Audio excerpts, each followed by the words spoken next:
Assalamualaikum warahmatullahi wabarakatuh.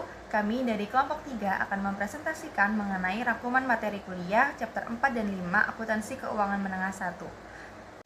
Sebelumnya, perkenalkan nama saya Ayu Devaratri Pramaswari dengan NPM akhir 048. Saya Zahra Aulia dengan NPM akhir 155. Perkenalkan, nama saya Maria Kristina Yamani dengan 3 digit NPM akhir 166. Saya Teresia Stefani Simbolon dengan 3 digit NPM terakhir 172. Perkenalkan, nama saya Lalit Rustabella dengan NPM akhir 265. Saya Naila Syarani Fauzia dengan NPM 3 digit akhir 301. Pada kesempatan kali ini, kelompok kami akan menjelaskan mengenai chapter 4 dan chapter 5. Untuk chapter 4, yang pertama ada income statement, yang kedua ada content and format the income statement, yang ketiga ada reporting various income statement, yang keempat ada accounting changes and error, yang kelima ada related equity statement. Untuk chapter 5 ada statement of financial position, yang kedua ada preparation of the statement of financial position, ketiga statement of cash flow, dan yang terakhir ada additional information.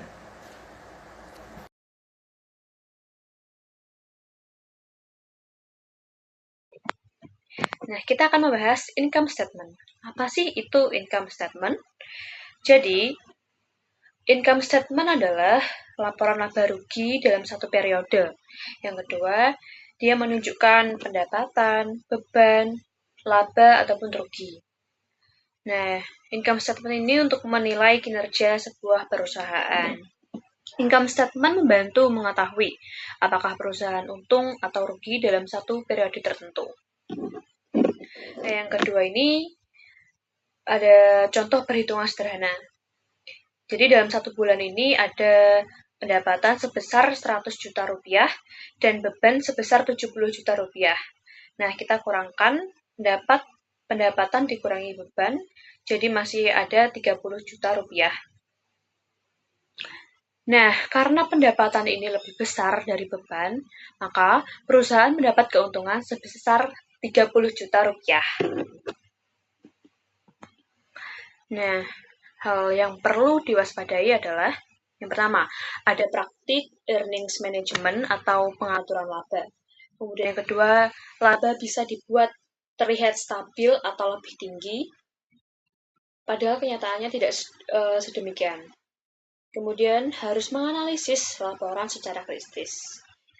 Nah, teman-teman, jadi jangan hanya melihat angka laba, tetapi pahami juga bagaimana laba itu diperoleh agar tidak salah mengambil keputusan. Baik, saya akan menjelaskan terkait content and format of the income statement. Yang pertama sekali, terdapat dua elemen utama dalam laporan laba rugi, yaitu yang pertama pendapatan dan yang kedua adalah pengeluaran. Pendapatan sendiri ialah seluruh pemasukan yang diperoleh oleh perusahaan dari kegiatan operasional utamanya. Pendapatan biasanya berasal dari penjualan barang maupun jasa. Dalam laporan laba rugi, pendapatan dicatat di bagian paling atas karena menjadi dasar untuk menghitung laba maupun rugi perusahaan tersebut. Semakin besar pendapatan, semakin besar juga peluang perusahaan tersebut memperoleh laba. Yang kedua, pengeluaran. Pengeluaran ataupun beban adalah biaya yang dikeluarkan perusahaan untuk menjalankan kegiatan operasionalnya dan menghasilkan pendapatan. Contohnya biaya sewa, gaji, listrik, maupun pembelian bahan baku. Dalam laporan laba rugi, pengeluaran dikurangkan dari pendapatan untuk mengetahui laba maupun rugi bersih perusahaan. Seperti yang sudah saya tampilkan di slide, yaitu contoh dari income statement. Di sini terdapat, kita bisa melihat ada sales di bagian atas, lalu setelah itu dilakukan perhitungan HPP, dan diketahuilah laba kotornya. Setelah itu dimasukkan beban-beban yang ada, dan akan dikurangkan dengan laba kotornya, lalu ketemulah yang dinamakan laba bersih. Seperti itu. Selanjutnya ada laporan laba rugi ringkas. Dalam beberapa kasus, laporan laba rugi tidak mungkin menyajikan semua detail pengeluaran yang ada. Untuk mengatasi masalah ini, perusahaan hanya memasukkan total komponen dalam laporan laba rugi. Kemudian perusahaan juga menyiapkan jadwal tambahan untuk mendukung total tersebut. Format ini dapat mengurangi laporan laba rugi itu menjadi beberapa baris dalam satu lembar. Karena alasan ini, pembaca yang ingin mempelajari semua data yang dilaporkan tentang operasi harus memperhatikan jadwal pendukungnya. Seperti contoh yang sudah saya tampilkan di slide. Selanjutnya, saya akan menjelaskan accounting changes and error. Yang pertama, ada changes in accounting principle, yaitu perubahan metode akuntansi yang digunakan oleh suatu perusahaan. Contohnya adalah perubahan metode persediaan dari FIFO ke average cost. Di tabel ini terlihat perbedaan hasil perhitungan antara FIFO dan average cost. Karena metodenya berbeda, maka nilai persediaan dan laba yang dihasilkan juga berbeda. Perubahan prinsip akuntansi dicatat secara retrospektif, artinya laporan keuangan tahun-tahun sebelumnya disesuaikan seolah-olah metode baru sudah digunakan sejak awal. Yang kedua, ada changes in accounting estimates. Contohnya estimasi piutang tak tertagih. Perubahan ini terjadi karena adanya informasi baru, bukan karena adanya kesalahan. Jadi pencatatannya dilakukan secara prospektif, artinya hanya mempengaruhi periode sekarang dan periode yang akan datang. Yang terakhir yaitu correction of errors. Kesalahan ini berasal dari periode sebelumnya, sehingga perbaikannya tidak lewat laba rugi tahun berjalan, tetapi melalui saldo awal laba ditahan atau retained earnings. Jadi pencatatannya langsung memperbaiki saldo awal, bukan pendapatan tahun ini. Kemudian saya akan menjelaskan tentang reporting various income items. Nah, yang pertama itu ada gross profit atau laba kotor, yang dimana gross profit ini didapatkan dari hasil net sales dikurang dengan cost of goods sold. Nah, perusahaan harus memisahkan net sales atau penjualan bersih dari pendapatan yang bersifat insidental, karena penjualan bersih mencerminkan pendapatan dari kegiatan operasional utama perusahaan. Nah, sedangkan pendapatan insidental itu berasal dari aktivitas yang tidak rutin dan bukan bagian dari bisnis inti perusahaan itu. Pemisahan ini bertujuan agar laporan laba rugi dapat menunjukkan kinerja operasional secara lebih akurat. Kemudian ada income from operation. Nah, income from operation ini dihasilkan dari pengurangan gross profit dikurang dengan operating expense. Operating expense itu yang mengurangi gross profit terdiri dari berbagai jenis beban. Nah, dalam laporan laba rugi, beban tersebut dapat diklasifikasikan dalam dua metode, yaitu berdasarkan jenisnya dan berdasarkan fungsinya. Kemudian beban itu dapat diklasifikasikan dalam dua metode. Yang pertama, nature of expense method. Yang kedua itu function of expense method. Nah, di dalam nature of expense method, beban itu ditampilkan satu persatu berdasarkan jenisnya, bukan berdasarkan fungsinya. Artinya, kalau ada gaji, iklan, utilitas, penyusutan, dan perlengkapan, semuanya itu ditulis terpisah sesuai jenisnya. Nah, yang kedua itu function of expense method. Itu berdasarkan fungsi beban. Beban itu dikelompokkan berdasarkan fungsinya dalam perusahaan. Digunakan untuk menunjukkan peran biaya dalam kegiatan operasional. Contohnya itu HPP, selling expense, administrative expense. Nah, itu berfokus pada biaya-biaya digunakan itu untuk fungsi yang mana. Kemudian ada gains and losses. Gains and losses adalah keuntungan atau kerugian yang tidak berasal dari kegiatan operasional utama perusahaan dan biasanya terjadi secara tidak rutin. Contohnya itu adalah keuntungan atau kerugian dari penjualan aset tetap, kerugian penurunan nilai persediaan, kerugian restrukturisasi perusahaan, dan penyelesaian gugatan hukum. Walaupun tidak berkaitan langsung dengan aktivitas operasional utama perusahaan, gains dan losses tetap dilaporkan dalam laporan laba rugi karena tetap mempengaruhi kinerja dan laba perusahaan pada satu periode tersebut.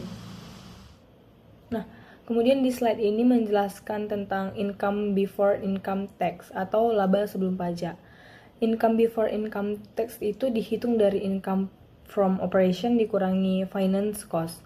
Nah, jika tidak ada bunga yang dikapitalisasi oleh perusahaan, maka rumusnya itu adalah income before income tax sama dengan income from operation dikurangi finance cost total. Nah, Namun jika perusahaan mengkapitalisasi sebagian bunga ke aset tetap, maka bunga tersebut itu tidak langsung dibebankan ke laporan laba rugi, karena itu hanya sisa finance cost saja yang dikurangkan. Setelah itu didapatkan income before income tax itu income from operation dikurangi finance cost total dikurangi capitalized interest. Nah, finance cost sendiri mencangkup semua biaya bunga dan biaya terkait utang seperti bunga pinjaman bank, obligasi, dan instrumen derivatif.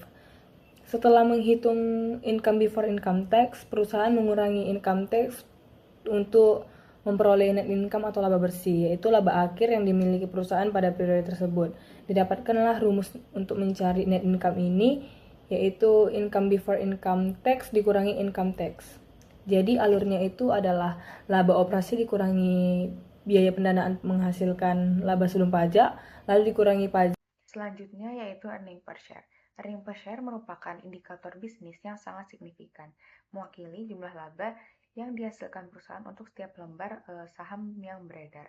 Nah, earning per share ini harus diungkapkan di laporan laba rugi. Adapun rumusnya yaitu pendapatan per saham sama dengan pendapatan bersih dikurang dengan dividen preferensi per rata-rata terimbang saham yang beredar. Adapun contoh kasusnya yaitu diasumsikan bahwa perusahaan Lancer melaporkan laba bersih sebesar 350.000.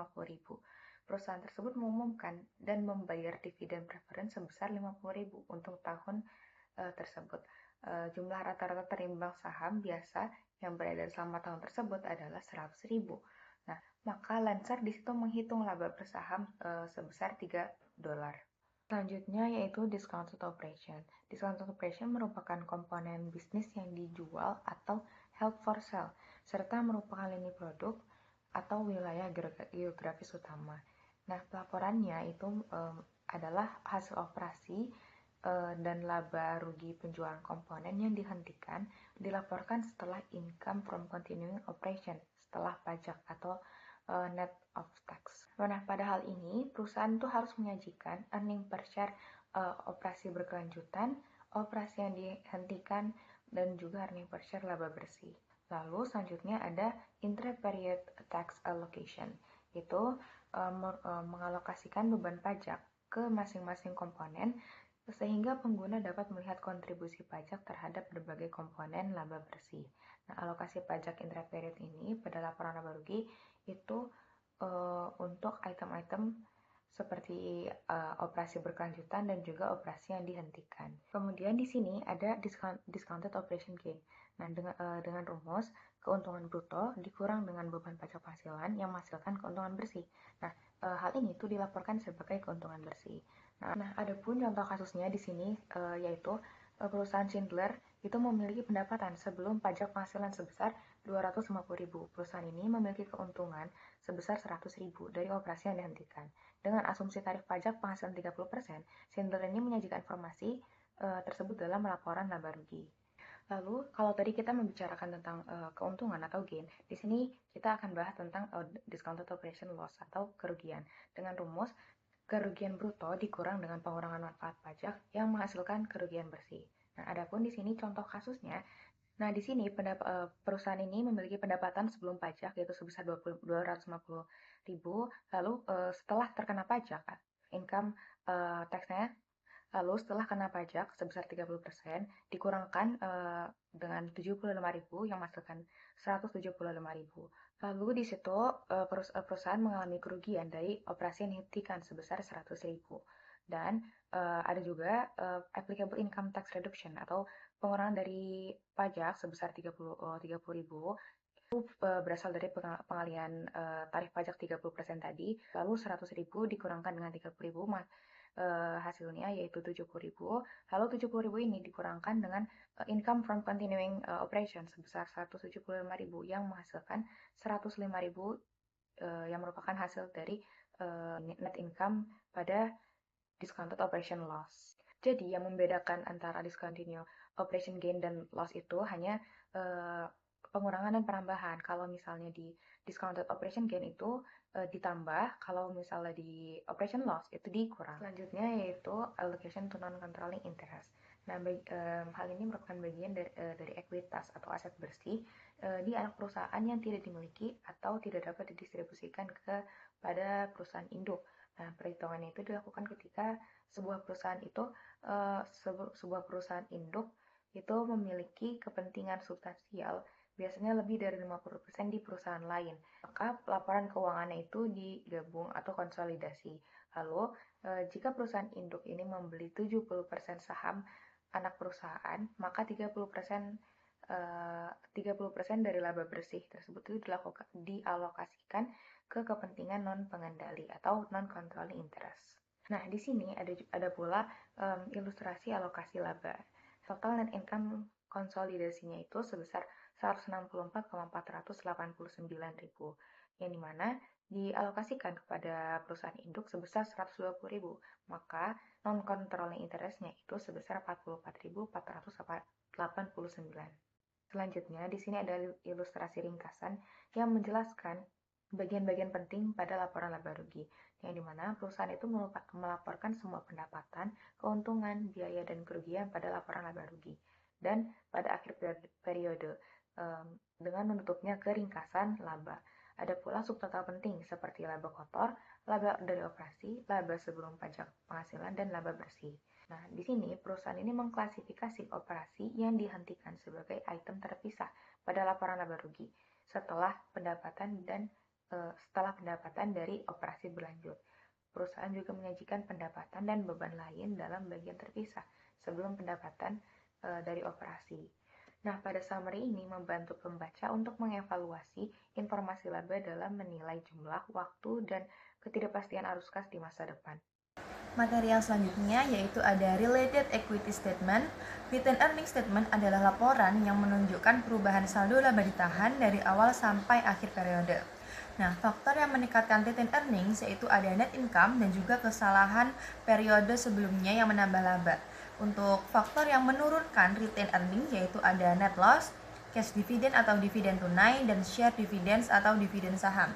Nah, tujuan dari pembuatan retained earning ini adalah untuk menjelaskan perubahan saldo laba ditahan, menunjukkan hubungan laba bersih dengan dividen, dan yang ketiga menunjukkan bagaimana perusahaan menggunakan laba, baik itu ditahan maupun dibagikan. Berikut ini adalah laporan laba ditahan per 31 Desember 2022, yaitu ada laba ditahan pada tanggal 1 Januari yang telah dilaporkan yaitu ada 1.050.000, kemudian ada koreksi pada laba ditahan periode sebelumnya ditambah 50.000 menjadi retained earnings laba ditahan tanggal 1 Januari yang telah disesuaikan menjadi 1.100.000, kemudian ditambah dengan net income 360.000 menjadi 1.460.000, kemudian dikurangi oleh cash dividend atau dividen tunai 100.000 dan juga share dividend atau dividen saham sebesar 200.000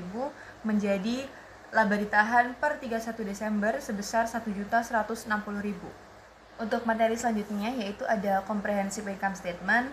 Nah, di sini terdapat dua cara penyajian comprehensive income. Yang pertama yaitu adalah one statement format, yaitu merupakan gabungan dari income statement dan juga comprehensive income statement. Nah, pada cara yang ini itu net income ditampilkan sebagai subtotal dan comprehensive income sebagai total akhir. Di mana contoh di sini yaitu ada sales revenue sebesar 800.000, kemudian dikurangin dengan COGS 600.000 menjadi gross profit 200.000.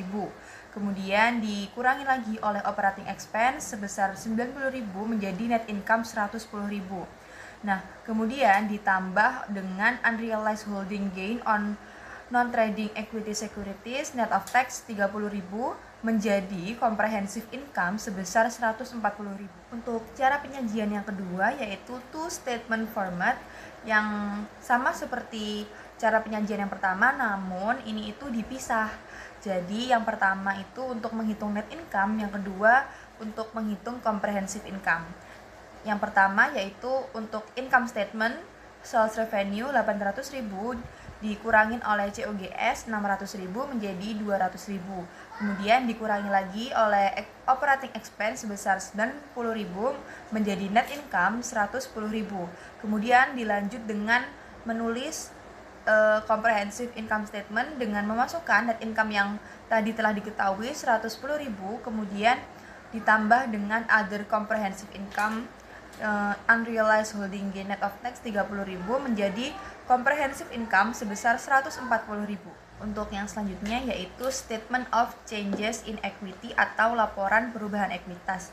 Di sini mengambil contoh yaitu perusahaan Gilspa per 31 Desember 2022 di mana beginning balance sebesar 410.000 yang terdiri dari retained earning 50.000, accumulated other comprehensive income 60.000 dan juga share capital ordinary sebesar 300.000. Nah, di sini perusahaan berhasil mendapatkan laba sebesar 110.000.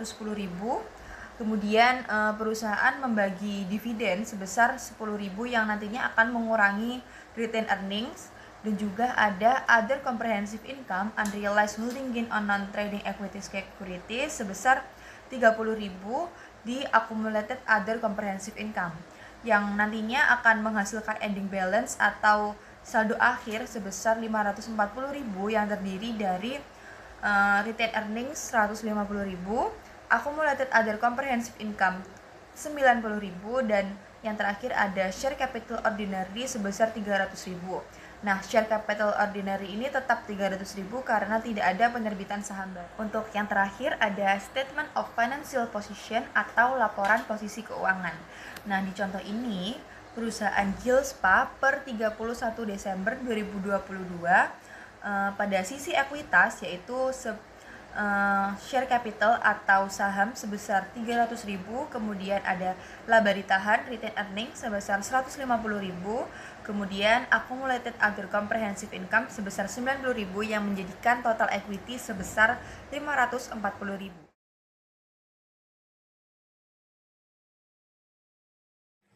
Statement of Financial Position atau yang bisa kita sebut laporan posisi keuangan. Laporan ini menunjukkan kondisi keuangan perusahaan pada satu waktu tertentu. Laporan ini menggambarkan apa yang dimiliki perusahaan, apa yang menjadi kewajibannya, dan berapa besar modal yang dimiliki pemilik. Laporan posisi keuangan mempunyai 3 elemen utama, yaitu yang pertama aset. Aset adalah seluruh kekayaan atau sumber daya yang dimiliki perusahaan dan dapat memberikan manfaat ekonomi di masa depan, seperti kas, piutang, persediaan, peralatan, dan gedung. Yang kedua adalah liabilitas ataupun kewajiban. Liabilitas adalah utang atau kewajiban perusahaan kepada pihak lain, seperti utang usaha dan pinjaman bank. Dan yang kedua ada ekuitas ataupun modal. Ekuitas adalah hak pemilik atau aset perusahaan setelah dikurangi seluruh kewajiban. Secara sederhana, ekuitas adalah sisa kekayaan perusahaan yang menjadi milik pemilik. Yang berikutnya ada kegunaan laporan posisi keuangan, yaitu yang pertama, mengetahui kondisi keuangan perusahaan pada suatu tanggal tertentu ataupun periode tertentu. Yang kedua, menilai kemampuan perusahaan dalam membayar utang. Yang ketiga, mengetahui jumlah kekayaan dan modal perusahaan pada saat itu. Yang keempat, menjadi dasar pengambilan keputusan bagi manajemen, investor, dan kreditor. Berikutnya ada unsur-unsur laporan posisi keuangan. Yang pertama ada aset. Aset ini pun terbagi menjadi 6, yaitu yang pertama ada aset tidak lancar. Aset tidak lancar adalah aset yang digunakan untuk jangka panjang ataupun lebih dari setahun dan tidak dimaksudkan untuk dijual dalam waktu dekat. Aset ini mendukung kegiatan operasional perusahaan dalam jangka panjang. Yang kedua ada investasi. Investasi adalah penanaman dana perusahaan pada pihak lain dengan tujuan memperoleh keuntungan di masa depan, seperti investasi saham, obligasi, atau penyertaan pada perusahaan lain. Yang ketiga, ada properti, pabrik, dan peralatan. Ini adalah aset tetap berwujud yang digunakan untuk kegiatan operasional perusahaan, seperti tanah, bangunan, mesin, kendaraan, dan peralatan. Aset ini biasanya mengalami penyusutan kecuali tanah. Yang keempat, ada aset tidak berwujud. Aset tidak berwujud adalah aset yang tidak memiliki bentuk fisik tetapi memiliki nilai ekonomi, seperti hak paten, merek, hak cipta, dan goodwill.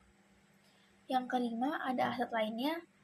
Aset lainnya adalah aset yang tidak termasuk dalam kategori sebelumnya, seperti beban dibayar di muka, jangka panjang, atau aset pajak tanggungan.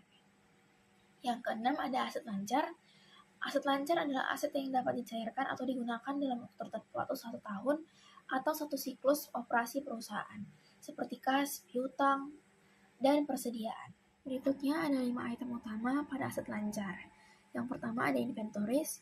Inventories ataupun persediaan adalah salah satu komponen utama dalam aset lancar yang berupa barang yang dimiliki perusahaan untuk dijual kembali ataupun dipakai dalam proses produksi. Persediaan termasuk aset lancar karena biasanya dapat dijual atau digunakan dalam waktu kurang dari 1 tahun atau dalam 1 siklus operasi perusahaan. Berikutnya ada jenis-jenis persediaan. Yang pertama ada barang dagang, barang yang dibeli untuk dijual kembali tanpa diolah. Yang kedua barang dalam proses, barang yang masih dalam tahap produksi. Yang ketiga ada barang jadi, barang yang sudah selesai diproduksi ataupun sudah layak untuk dijual. Yang keempat ada bahan baku, bahan yang digunakan untuk memproduksi barang. Lalu ada fungsi persediaan. Yang pertama, mendukung kelancaran proses produksi dan penjualan. Yang kedua, memenuhi permintaan pelanggan tepat waktu. Yang ketiga, menjadi salah satu sumber utama pendapatan perusahaan. Selanjutnya, saya akan menjelaskan elemen Statement of Financial Position. Yang pertama ada receivable. Receivable atau piutang adalah hak perusahaan untuk menerima kas dari pelanggan.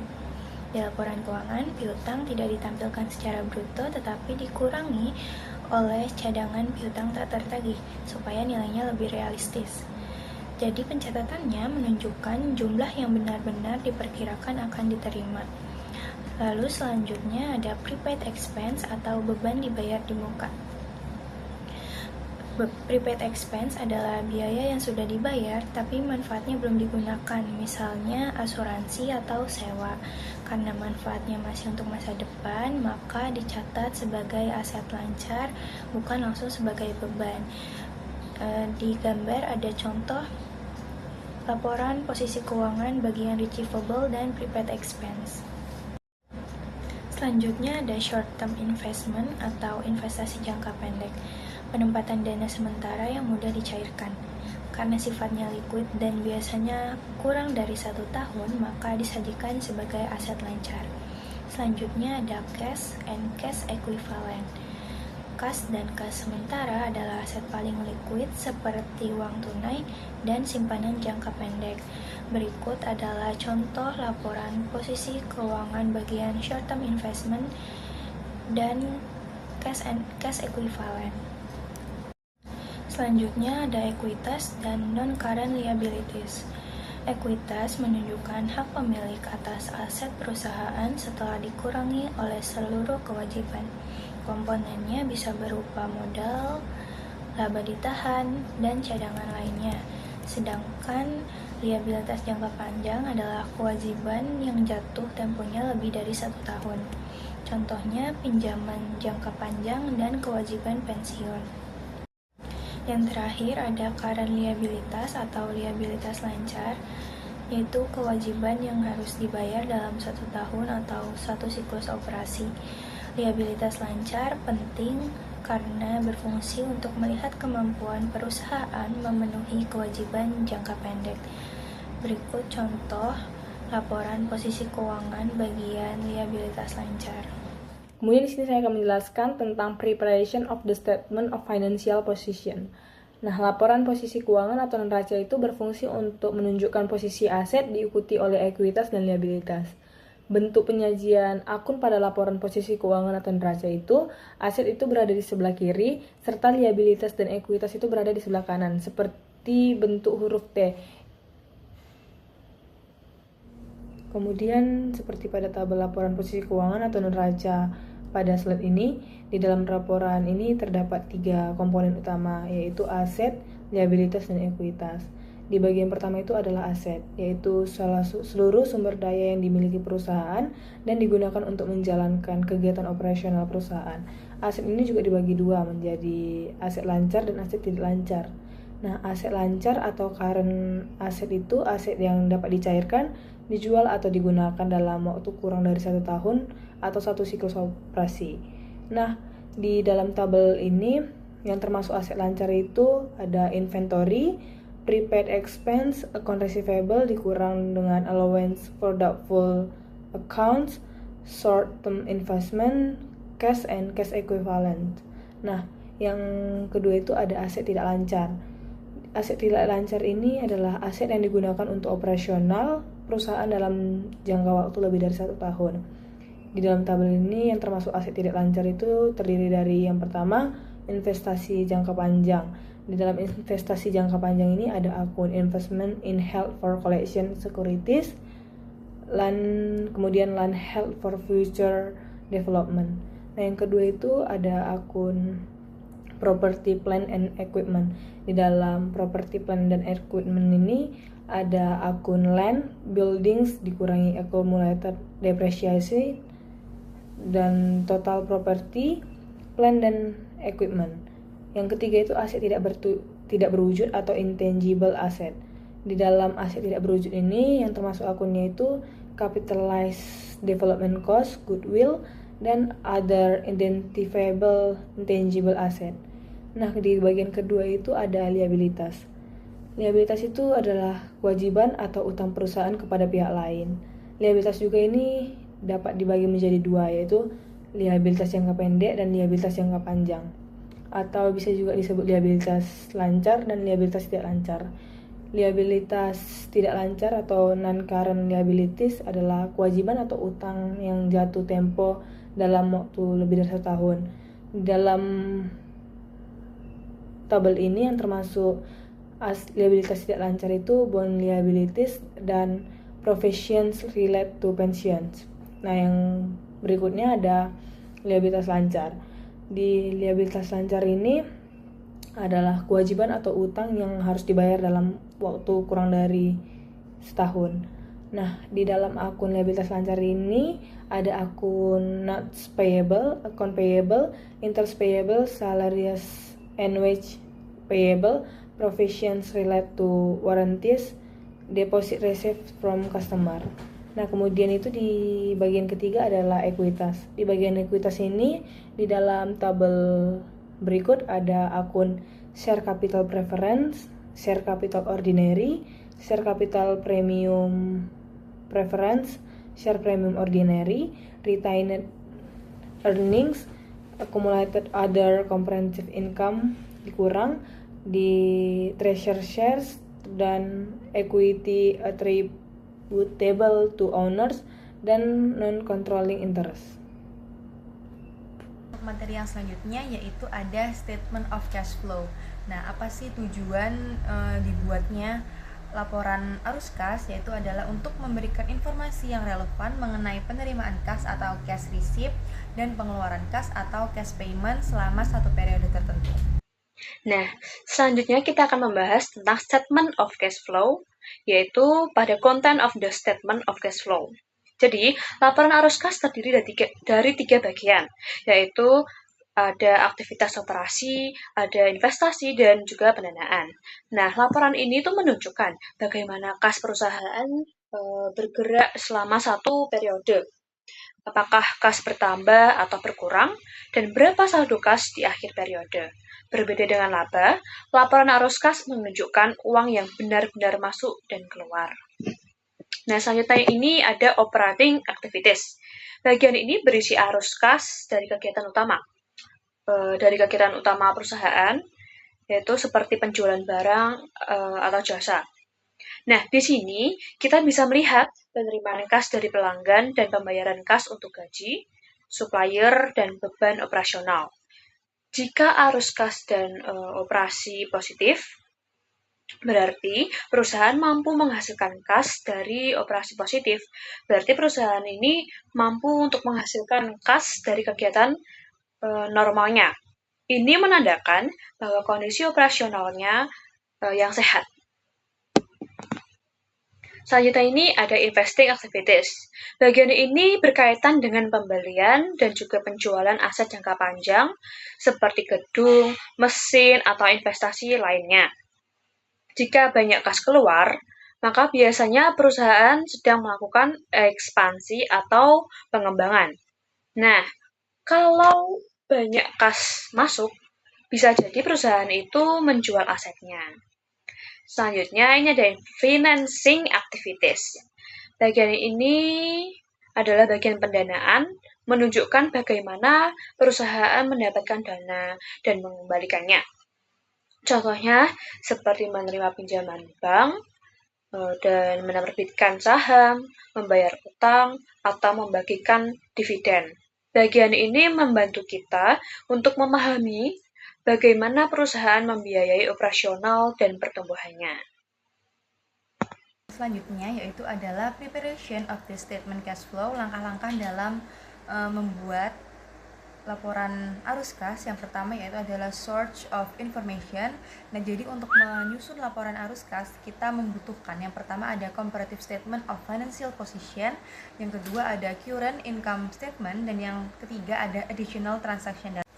Berikut ini adalah contoh dari tahap pertama, yaitu kita menyiapkan statement of financial position dan juga income statement beserta additional information. Untuk langkah yang kedua yaitu adalah preparing the statement of cash flow. Yang pertama ini terdiri dari kas bersih yang dihasilkan atau digunakan pada aktivitas operasi perusahaan, kemudian ada aktivitas investasi perusahaan, aktivitas keuangan perusahaan, dan rekonsiliasi perubahan kas dengan saldo awal dan akhir. Nah, berikut ini adalah contoh dari tahap 2, yaitu yang pertama ada net income sebesar 39.000, kemudian ada increase in account receivable sebesar 41.000 dan juga increase in accounts payable sebesar 12.000 yang menjadikan kas bersih yang dihasilkan dari aktivitas operasi perusahaan sebesar 10.000.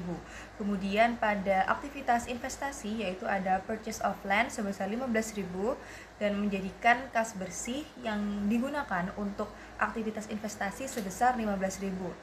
Yang terakhir yaitu ada aktivitas keuangan, yaitu ada issuance of ordinary share sebesar 50.000 dan payment of cash dividend sebesar 14.000 yang menjadikan net cash provided by financing activities yaitu sebesar 36.000. Nah, di sini dihasilkan net increase in cash sebesar 31.000. Nah, menghasilkan lagi di cash at end of year sebesar 31.000. Untuk langkah yang ketiga yaitu ada significant non-cash activities. Nah, contoh non-cash activities ini ada 3. Yang pertama ada issuance of bond to purchase asset, artinya adalah menerbitkan obligasi untuk membeli aset. Yang kedua ada conversion of bonds into share, artinya adalah mengonversikan obligasi menjadi saham. Dan yang terakhir ada exchange of long lived asset, yaitu adalah pertukaran aset jangka panjang. Nah, ketiga non-cash activities ini dilaporkan dalam catatan terpisah. Nah, selanjutnya kita akan membahas statement of cash flow yang financial liquidity atau likuiditas keuangan. Jadi, financial liquidity adalah kemampuan perusahaan membayar kewajiban jangka pendeknya. Laporan arus kas membantu untuk yang pertama, untuk menilai apakah perusahaan memiliki kas cukup untuk membayar utang lancar.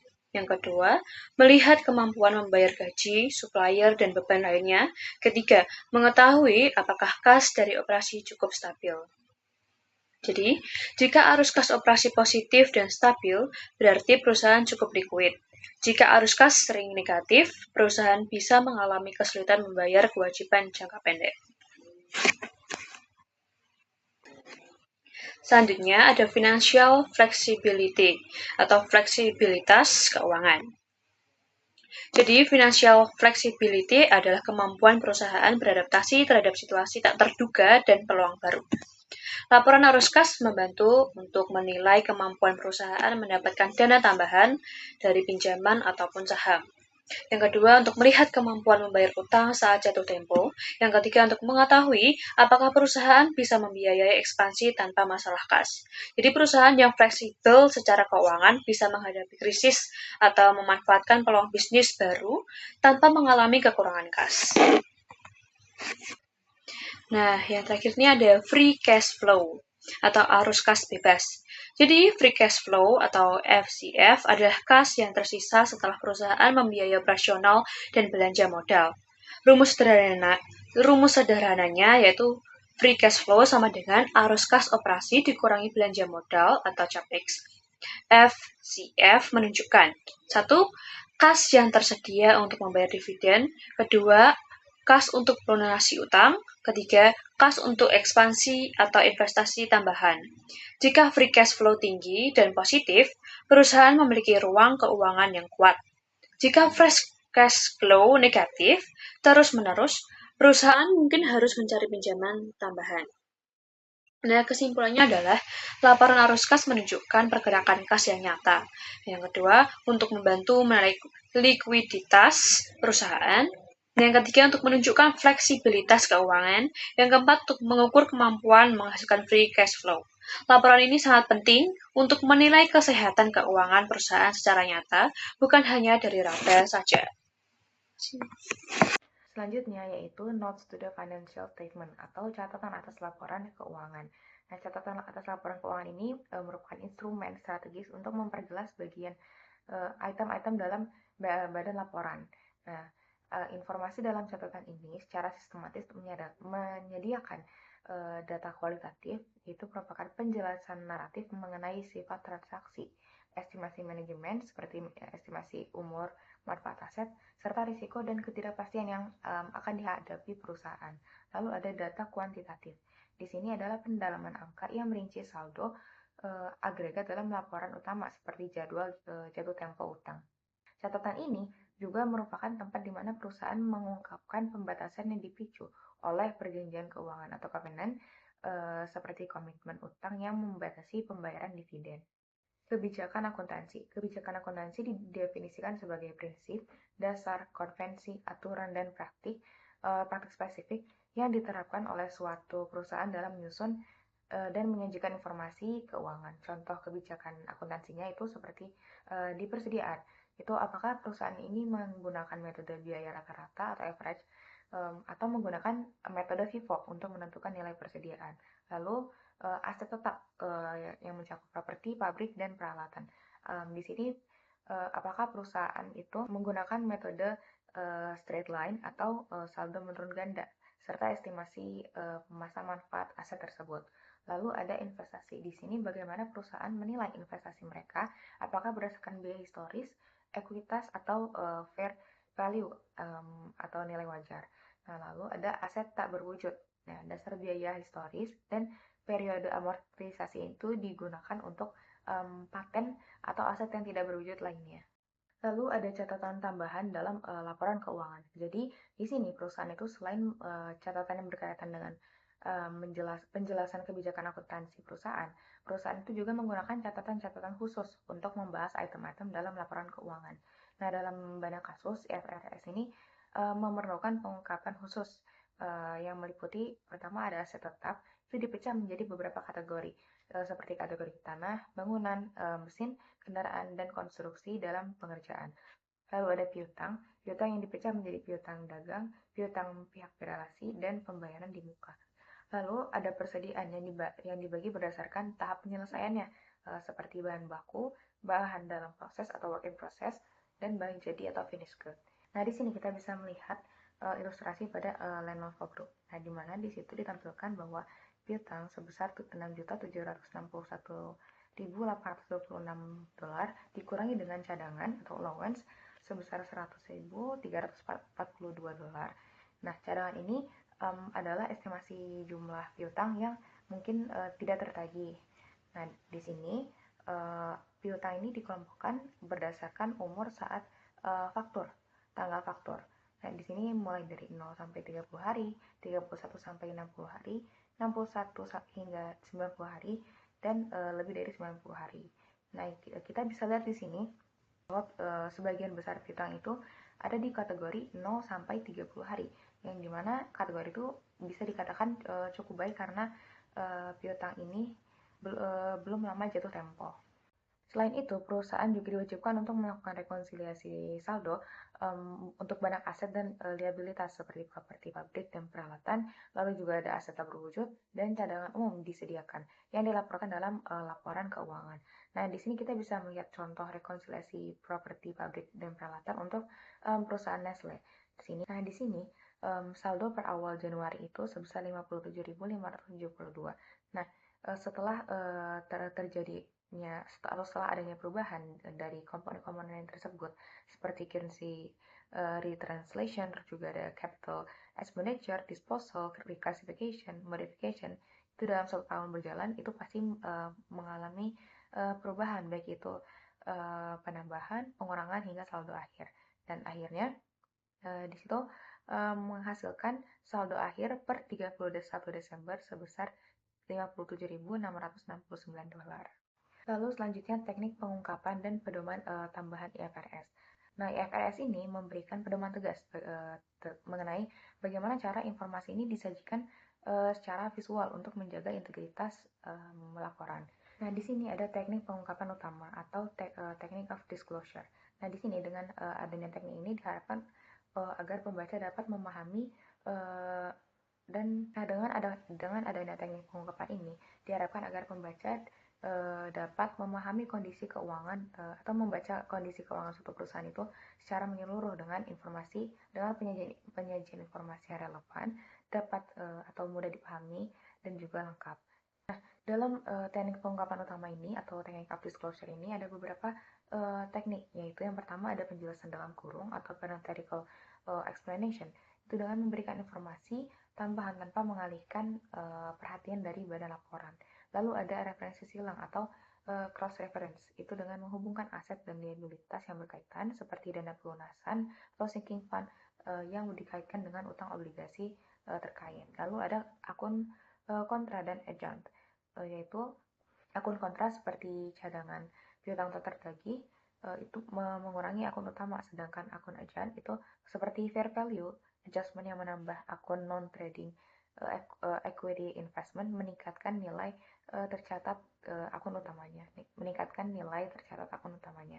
Ada pula other guideline atau pedoman tambahan. Jadi selain hal-hal yang berkaitan dengan laporan keuangan individu dan catatan atas laporan tersebut, nah IAS atau International Accounting Standard, IAS atau International Accounting Standard itu juga membahas tentang isu-isu penting yang berkaitan dengan penyajian seperti offsetting atau saling hapus adalah hal praktik melaporkan nilai bersih dari aset dan liabilitas atau pendapatan dan beban secara bersamaan. Terus juga konsistensi dan juga fair presentation atau penyajian yang wajar. Di sini saya akan menjelaskan Uhura Research Adjusting Entries per 31 Agustus 2022. Yang pertama itu, the balance in prepaid insurance is a 1-year premium paid on 1 June 20 and 22. Jadi, saldo awal prepaid insurance 4.500, lalu membayar asuransi untuk 12 bulan pada tanggal 1 Juni. Berarti sudah dipakai 3 bulan. 4.500 dibagi 12 lalu dikali 3 sama dengan 1.125. Jadi jurnal penyesuaiannya yaitu insurance expense pada prepaid insurance sebesar 1.125. Lalu yang kedua, an inventory count on Augustus 31 show 650 of supplies on hand. Saldo awal supplies itu 2.600. Lalu sisanya pada tanggal 31 Agustus sebesar 650. Jadi 2.600 dikurang 650 sama dengan 1.950.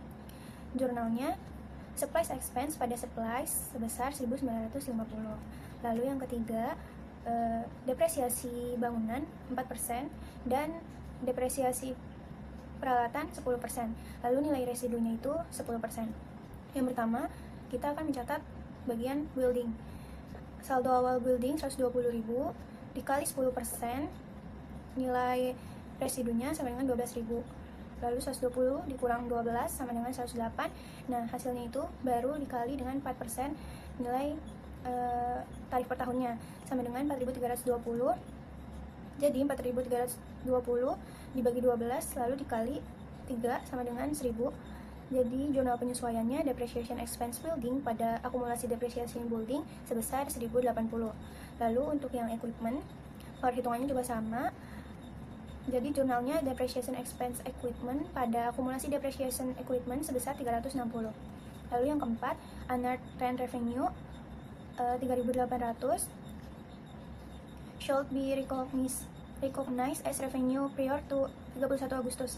Saldo awalnya itu 4.600, yang sudah menjadi pendapatan itu 3.800. Jadi jurnal penyesuaiannya unearned rent revenue pada rent revenue sebesar 3.800. Lalu yang kelima, salaries and wages 375 were unpaid at August 31. Gaji yang belum dibayar sebesar 375, jadi penyesuaiannya salaries and wages expense pada salaries and wages payable sebesar 375. Yang keenam, rental of 800 were due from tenants at August 31. Sewa yang masih harus diterima yaitu sebesar 800. Penyesuaiannya account receivable pada rent revenue sebesar 800. Lalu yang terakhir, mortgage payable 50.000, bunganya 8% per tahun, periode untuk 8 bulan. Jadi 50.000 dikali 8% dikali 8 dibagi 12 sama dengan 1.000. Jadi jurnalnya itu interest expense pada interest payable sebesar 1.000. Selanjutnya saya akan menjelaskan adjusted trial balance Uhura Resort per 31 Agustus 2022. Akun cash tetap 19.600 karena tidak ada penyesuaian. Lalu ada akun tambahan, akun receivable sebesar 800, prepaid insurance menjadi 3.375 setelah penyesuaian, lalu supplies menjadi 650, land dan building tetap, lalu ada akumulasi depreciation building sebesar 1.080, equipment 16.000, akumulasi depreciation equipment 360, account payable tetap 4.500, salaries and wages payable 375, lalu ada akun tambahan, interest payable sebesar 1.000, unearned rent revenue 800, mortgage payable 50.000, share capital ordinary 100.000, return earnings sebesar 0, lalu dividends 5.000, rent revenue 90.800, salaries and wages expense 45.175, utilities expense 9.200, maintenance and repairs expense sebesar 3.600, insurance expense 1.125, supplies expense 1.950, depreciation expense building 1.080, depreciation expense pada equipment 360, dan yang terakhir interest expense 1.000. Jadi total debit dan credit balance sebesar 248.915. Baik, yang selanjutnya ada adjusting entries untuk perusahaan Bellamy Fashion Center per November tanggal 30 tahun 2022. Untuk data penyesuaian yang pertama ada supplies on hand total 1.500, yaitu artinya supplies pada tanggal 30 November tahun 2022 sebesar 1.500. Jadi ada penyesuaian sebesar 4.000. Jadi akunnya adalah supplies expense pada supplies sebesar 4.000. Untuk penyesuaian yang kedua yaitu ada depreciation is 15.000 on the equipment. Jadi akunnya adalah depreciation expense pada accumulated depreciation equipment sebesar 15.000. Kemudian yang ketiga ada interest of 11.000 is accrued on notes payable at November 30, yang akunnya adalah interest expense pada interest payable sebesar 11.000. Jadi ketika dijumlahkan, balance antara debit dan kredit sebesar 30.000. Baik, yang selanjutnya ada neraca saldo setelah disesuaikan untuk Bellamy Fashion Center per 30 November tahun 2022. Untuk kas tetap di 28.700, account receivable 33.700, inventory 45.000, supply 1.500, equipment 133.000, accumulated depreciation equipment 39.000, notes payable 51.000, accounts payable 48.500, interest payable 11.000, share capital ordinary 90.000, retained earnings 8.000, sales revenue 757.200, sales return and allowance 4.200, cost of goods sold 495.400, salaries and wages expense 140.000, advertising expense 26.400, utilities expense 14.000, maintenance and repairs expense 12.100, delivery expense 16.700, rent expense 24.000, supplies expense 4.000, depreciation expense 15.000. Kemudian yang terakhir ada interest expense yang nantinya dijumlahkan akan balance di sisi kredit dan debit sebesar 1.004.700. Baik, di sini saya akan menjelaskan laporan laba rugi dari Bellamy Fashion Center per tanggal 30 November 2022. Di sini sudah ada akun pendapatan, yaitu pendapatan penjualan dan retur penjualan. Di sini kedua akun ini akan dikurangkan dan ketemulah penjualan bersihnya sebesar 753.000 euro. Lalu dikurangkan lagi dengan HPP-nya dan ketemulah laba kotornya sebesar 257.600 euro. Setelah akun pendapatan, muncullah akun pengeluaran ataupun beban. Di sini, akun beban yang sudah ada di neraca saldo, kita kelompokkan dulu menjadi 3 bagian, yaitu selling expense, administrative expense, dan other expense. Berdasarkan soal, di sini salaries and works expense-nya dibagi menjadi 70% untuk selling dan 30% untuk administratif. Dan yang kedua, rent expense and utilities expense 80% untuk selling dan 20% untuk administrative expense. Setelah beban-beban ini kita jumlahkan totalnya, kita kurangkan dengan gross profit tadi, yaitu 257.600 euro dikurang 263.200 euro. Di sini terdapat minus ataupun kerugian bersih sebesar 5.600 euro karena total pendapatannya lebih kecil daripada total bebannya. Berikutnya adalah laporan laba ditahan. Di sini kita masukkan dulu laporan laba ditahan yang sudah ada di neraca saldo per tanggal 1 Desember 2021 sebesar 8.000 euro. Lalu kita kurangkan dengan rugi bersih yang sudah kita dapatkan tadi dari laporan laba rugi sebesar 5.600 euro. Lalu hasilnya akan menjadi laporan laba ditahan per tanggal 30 November 2022 sebesar 2.400 euro. Nah, selanjutnya kita akan membahas laporan posisi keuangan milik Belmi Fashion Center pada 30 November tahun 2022. Yang pertama ada aset. Current asset ada cash sebesar 28.700 euro, ada contract receivable sebesar 33.700 euro, ada inventory sebesar 45.000 euro, dan ada supplies sebesar 1.500 euro. Total current asetnya sebesar 108.900 euro. Lanjut kita ke long term asset. Ada equipment sebesar 133.000 euro. Kemudian ada accumulated depreciation equipment sebesar 39.000 euro.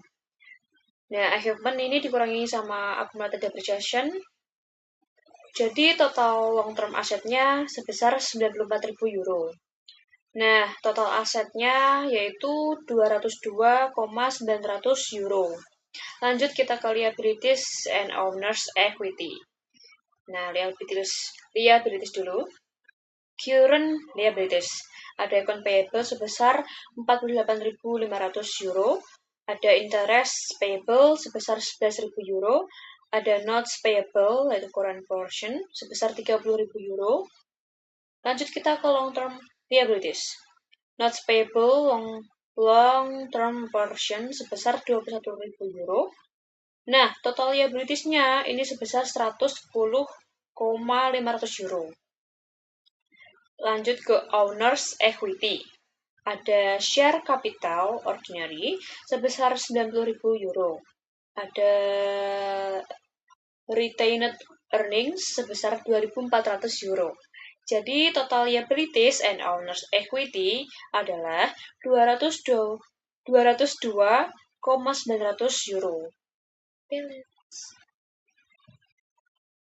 Kemudian saya akan menjelaskan tentang jurnal penutup atau closing entries.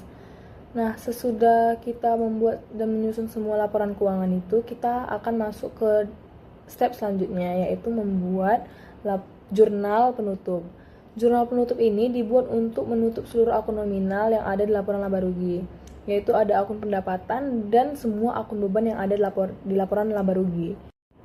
Kemudian kita masuk ke pembuatan jurnal penutup Belmi Fashion Center. Nah, langkah pertama itu kita akan menutup akun cost of goods sold atau HPP. Di laporan laba rugi dapat kita lihat bahwa cost of goods sold ini nilainya sebesar 495.400 euro muncul sebagai beban Karena sebagai beban, saldo normalnya itu adalah debit. Karena tujuan jurnal penutup ini membuat saldo menjadi 0, kita harus mencatat kebalikannya yaitu diletakkan di kredit sebesar 495.400 euro. Jadi cara mencatat jurnalnya itu adalah income summary di posisi debit sebesar 495.400 euro dan cost of goods sold atau HPP-nya sebesar 495.400 euro di sisi kredit. Dan di bawahnya kita bikin keterangan to close cost of goods sold account atau untuk menutup akun beban. Kemudian di langkah yang kedua kita akan menutup akun pendapatan. Nah, di laporan laba rugi itu dapat kita lihat bahwa sales revenue itu bernilai sejumlah 757.200 euro dan sales return and allowance itu sebesar 4.200 euro. Nah, sales revenue sendiri itu saldo normalnya di kredit dan sales return and allowance itu saldo normalnya itu di debit. Nah, karena ingin ditutup, sales revenue itu berada di debit dan sales return and allowance itu berada di sisi kredit. Kemudian sales revenue itu dikurangi dengan sales returns and allowance, yaitu 757.200 euro dikurangi dengan 4.200 euro, dapat 753.000 euro. Nah, kita dapat selisihnya ini, dan selisihnya ini kita bikin ke income summary. Income summary-nya kita letakkan di sisi kredit, yaitu sebesar 753.200 euro. Kemudian di bawahnya itu kita akan membuat catatan keterangan, yaitu to close revenue account atau menutup akun pendapatan. Nah, jadi sebenarnya menutup seluruh akun pendapatan itu sekaligus, bukan kayak menghitung ulang labanya. Nah, untuk langkah yang ketiga itu kita akan menutup semua akun beban-beban yang ada di laporan laba rugi. Nah, untuk akun beban sendiri itu saldo normalnya berada di debit. Oleh karena itu, untuk menutupnya kita akan meletakkannya di sisi kredit. Nah, kita harus menjumlahkan semua total beban-beban yang ada di Bellamy Fashion Center ini. Semua beban itu kita gabungkan dan kita totalkan, itu dapatnya sebesar 263.200 euro. Oleh karena itu, jurnalnya income summary-nya kita dapatkan sebesar 263.200 euro pada sisi debit, dan semua akun beban-beban itu kita letakkan di sisi kredit sebesar 263.200 euro. Dan di bawahnya kita bikin keterangannya to close expense account atau menutup akun beban. Karena pada Bellamy Fashion Center ini dia mengalami kerugian, kita akan menutup akun ikhtisar laba rugi itu dengan kapital di sisi debit dan income summary itu di sisi kredit. Kapital itu kita dapat dari net loss-nya itu sebesar 5.600 euro, dan di sisi debit dan income summary-nya itu sebesar 5.600 euro di sisi kredit. Kemudian di bawahnya kita bikin keterangan to close income summary account atau menutup akun ikhtisar laba rugi. Selanjutnya itu membuat post closing trial balance atau neraca saldo setelah penutupan. Setelah kita menyelesaikan proses penutupan dengan mengenalkan saldo akun-akun nominal seperti pendapatan, beban, dan dividen, kita hanya tinggal memposting atau memindahkan akun-akun atau mencatat akun-akun saldo real atau permanen yang ada di buku besar. Nah, akun-akun ini adalah akun yang muncul di laporan posisi keuangan seperti kas, piutang, persediaan, peralatan, terus juga mencakup modal saham-saham biasa, terus ada modal saldo laba yang telah diperbarui. Langsung saja kita posting. Akun pertama di sini adalah kas, itu sebesar 28.700 di debit. Lalu ada piutang dengan saldo 33.700 di debit. Lalu ada persediaan atau inventory sebesar 45.000 di debit. Lalu ada supplies atau perlengkapan itu sebesar 1.500 di debit. Lalu ada equipment atau peralatan sebesar 133.000 di debit. Lalu ada akumulasi penyusutan peralatan itu sebesar 39.000 di kredit, saldo kredit. Lalu ada hutang wesel atau notes payable sebesar 51.000 di kredit. Lalu ada utang usaha sebesar 48.500 di kredit. Lalu ada hutang bunga itu sebesar 11.000 di kredit. Lalu ada modal saham-saham biasa itu sebesar 90.000 di kredit. Dan yang terakhir adalah saldo laba yang telah diperbarui atau retained earning itu sebesar 2.400 di kredit. Nah, yang akhirnya masing-masing di saldo debit dan kredit ini menghasilkan sebesar 241.900.